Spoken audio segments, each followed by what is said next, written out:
Alors, je reviens dans notre dossier initial qui est sur le bureau. Je vais créer projet 2. Et je vais faire comme on a fait tantôt. Je vais aller l'ouvrir. Open folder.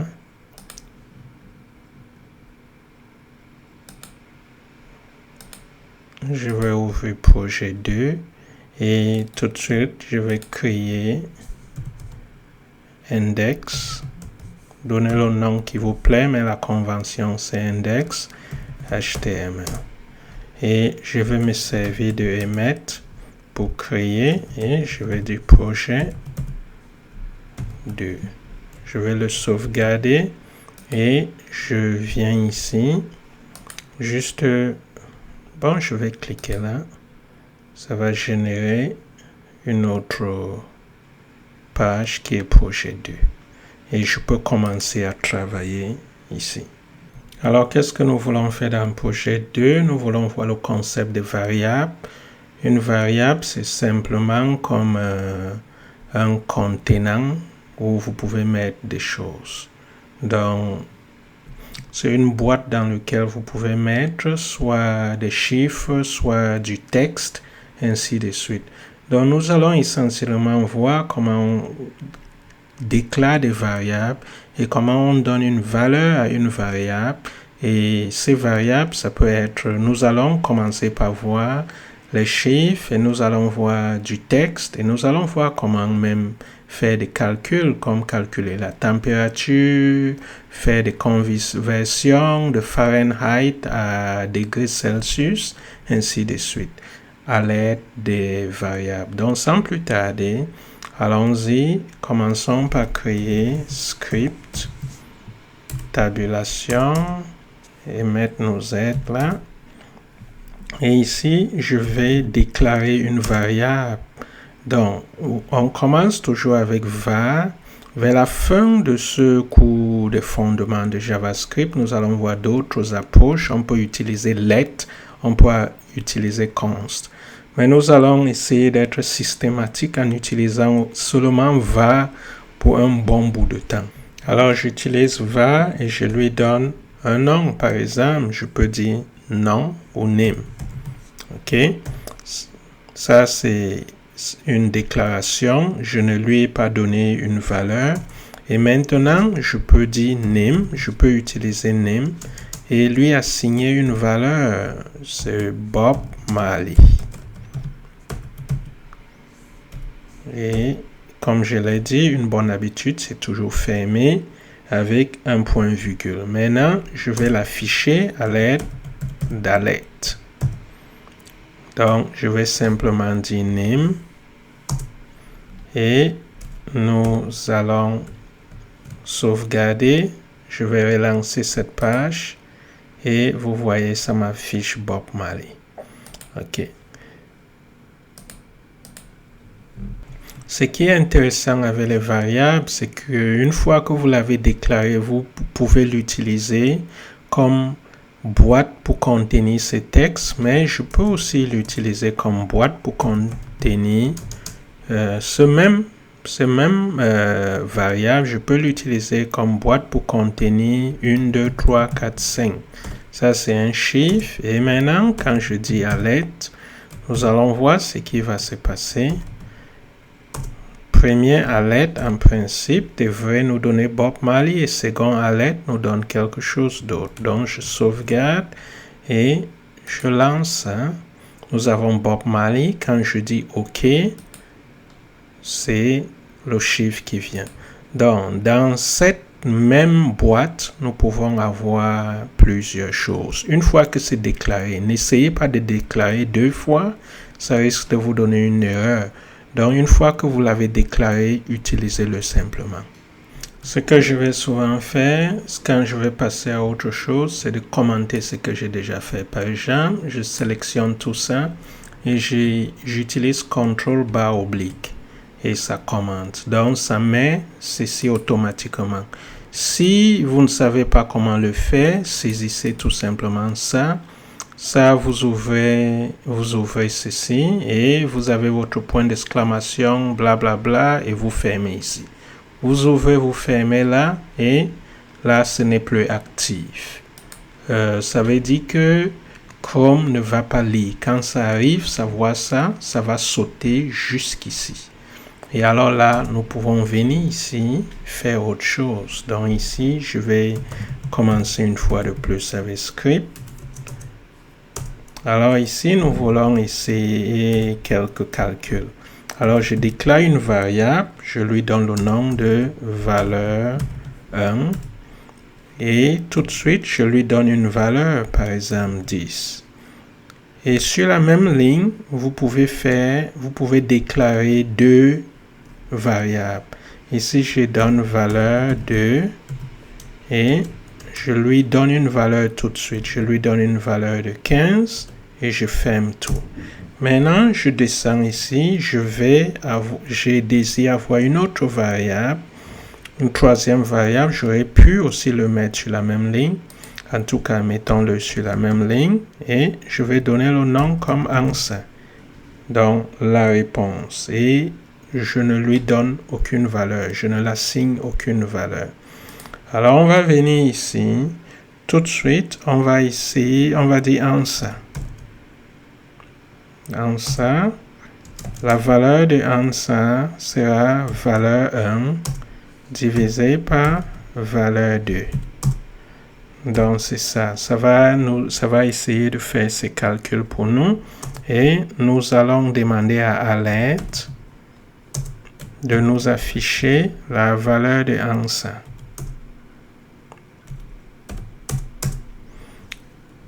Je le sauvegarde et puis je lance. Voilà la valeur, voilà ce que nous avons, 0,66. Alors, si nous voulons être sûrs, choisissons des valeurs qui sont faciles. Par exemple, 2. Donc, je vais avoir 2. Parce que là, nous allons faire 10 divisé par 2. Je sauvegarde et je relance. Nous avons la réponse 5. C'est facile à vérifier mentalement. Nous pouvons faire la même chose ici. Bon, je dis OK. Je reviens. Nous pouvons faire la même chose. Je vais dire alerte. Mais ici, je vais simplement dire 10 divisé par 2. Et nous allons relancer. Comme vous savez, premier alerte va nous donner cette réponse. Pour que ce ne soit pas, pour qu'il n'y ait pas de confusion, je vais maintenant dire divisé par 5. OK? Là, on peut clairement voir que la réponse est différente. Je sauvegarde et puis je lance. Première alerte nous donne 5. Deuxième alerte devrait nous donner 2. Donc, quand je dis OK, on devrait avoir 2. Maintenant, nous avons 2. Ça veut dire tout marche bien. Ici, nous allons voir des opérateurs pour augmenter, pour diminuer une valeur. Je vais commenter comme je vous ai expliqué tantôt et je vais vous montrer ces opérateurs. Juste le temps de me donner assez d'espace pour travailler. Donc, je recommence ici avec un autre script. Et à l'intérieur, je vais déclarer une variable. Je vais dire val1. Je vais lui donner une valeur de 10. Et je vais dire alerte. Nous allons nous servir de plusieurs alertes. Je vais dire val1. Alors, tout de suite, si on sauvegarde et on lance, on a val1 qui est 10. Mais si je viens ici, je dis val1 est égal à val1 plus 1. Qu'est-ce que alerte va nous donner? Donc, je vais juste couper ça. Chaque fois, je le coupe. Je vais le coller ici. Là, nous allons toujours voir le changement qui a été produit. Si on dit val1 plus 10 est égal à val1, ça veut dire, en d'autres termes, si vous transformez ça, val1 c'est 10, ça veut dire 10 plus 10. Donc, je sauvegarde, je lance. 10 plus 1, c'est 11. Donc, 10 plus 1, autant pour moi, pas 10 plus 10, nous avons 11. C'est ça qui se passe. Alors, si au contraire, on disait val1 moins 1, si c'était plutôt le moins qui était là, Je sauvegarde, je lance. On devrait avoir 9. Alors ça, c'est une façon d'augmenter ou de diminuer la valeur d'une variable. Alors je vais faire partie ça. Je vais maintenant vous montrer. Nous pouvons avoir plus ici. Et nous allons voir. Ici, val1, c'est 10. Si on dit plus, ça veut dire augmente val1 de 1. Alors, je sauvegarde et je lance. Nous avons 11. Alors, si je dis plutôt moins, je sauvegarde et je lance. Nous avons 9. Alors, amusons-nous encore. Nous allons faire partie ça. Je vais mettre moins ici. Alors, si nous avons cela avant val1, qu'est-ce que nous allons avoir? Nous commençons avec 10, on a moins. Je sauvegarde et je lance. Nous avons encore 9. Si on faisait plus, vous l'avez deviné, cela nous donne 11. Super.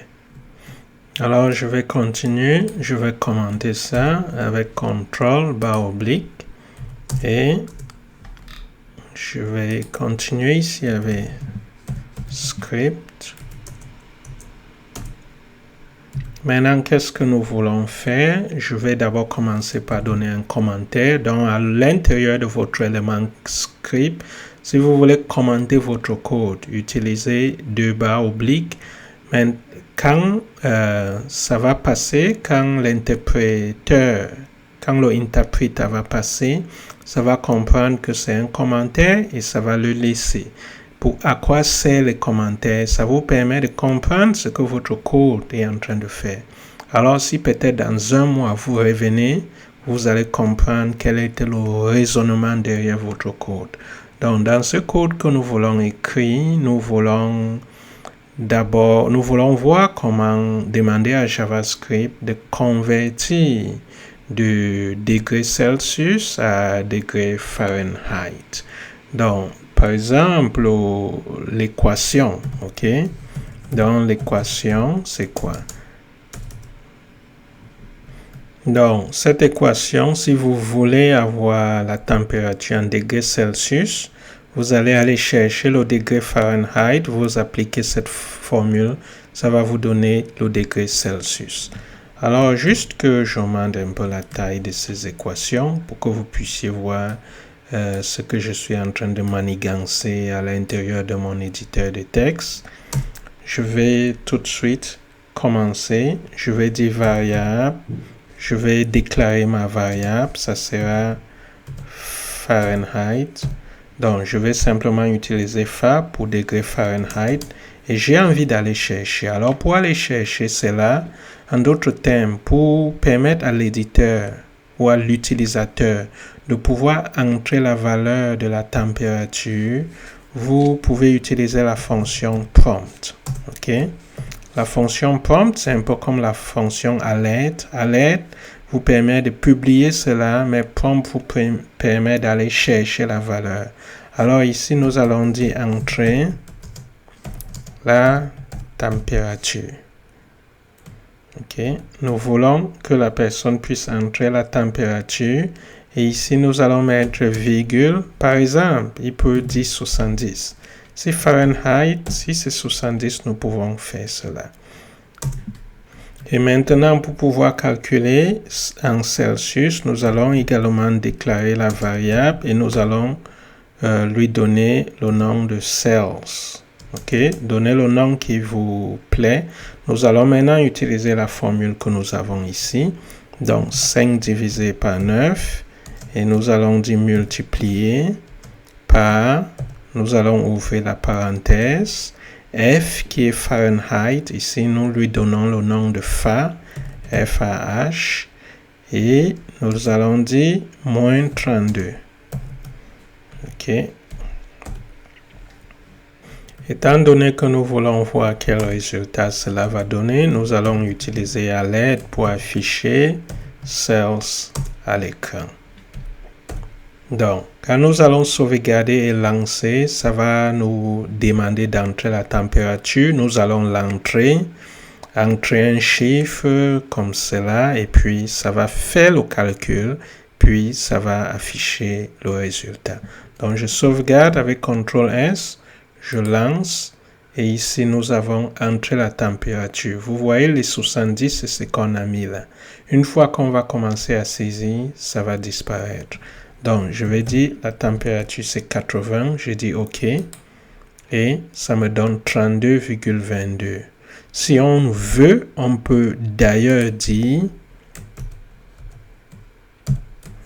des temp today. Dans la température aujourd'hui est